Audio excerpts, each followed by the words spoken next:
Now, we did something else last week. We did the SysAdmin Celebration because it was SysAdmin Day on Friday, celebrating all folks out there that are working often long hours supporting IT, and it's often a or can be a not so thankful job all the time. So getting yelled at a lot for things not working as they should. So we took the time on celebrating the folks that are working in that field, and we even played a game called Pingo.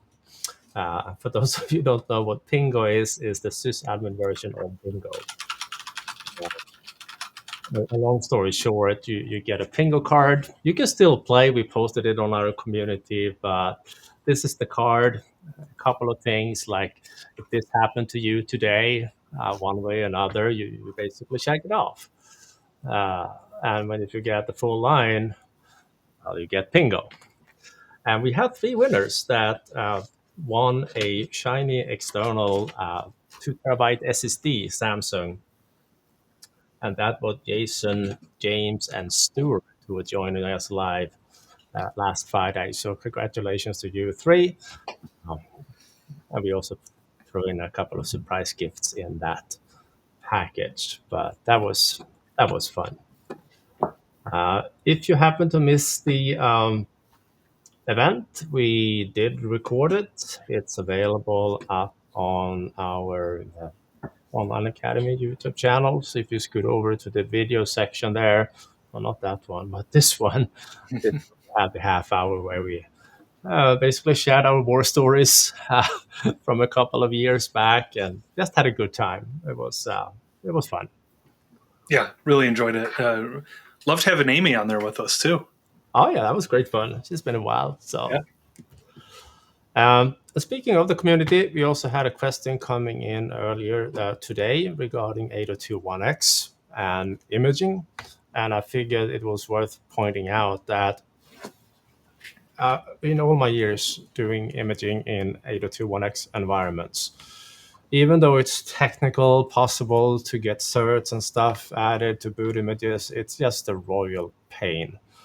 It's way more better. It's much better to configure the switches through some sort of API. And this is one of the better posts I've seen on the topic. But Cisco has an automation framework for this. So either if you write your own APIs on top of that API, or if you write code that goes directly against it, long story short, if you allow a machine to be online for 4 hours, it should be plenty to image that device. Because once you get the image on it, then certificate will come down and it will get, permissions to be on the network. So add that in through a web service so it's secure. Even have one customer that they're using the 2-point Pixie server for this. So every time the Pixie boot the device, the machine would look it up, or the service would look it up in Config Manager and say, hey, are you even remotely allowed to be deployed? And if the answer was yes, it would go ahead and tell Cisco to unlock that port, and the device was allowed to be deployed. So quite creative solutions. Fantastic. And there was one more thing that came up in the community. Oh yeah, device migration. Was a question regarding, okay, I have one Intune tenant that we somehow ended up with, and we are now going to another tenant. How do we do this? There are tools out there, even commercial solutions, but long story short, it's about unenrolling the device from the old one and unrolling it again in the new one. But I did stumble across this solution here. I have not tested this myself, so I'll leave it like that, but it sounded interesting enough. So I'm just curious if any one of you out there have any experience with this one, but it does promise some automation around, going from tenant to tenant, basically.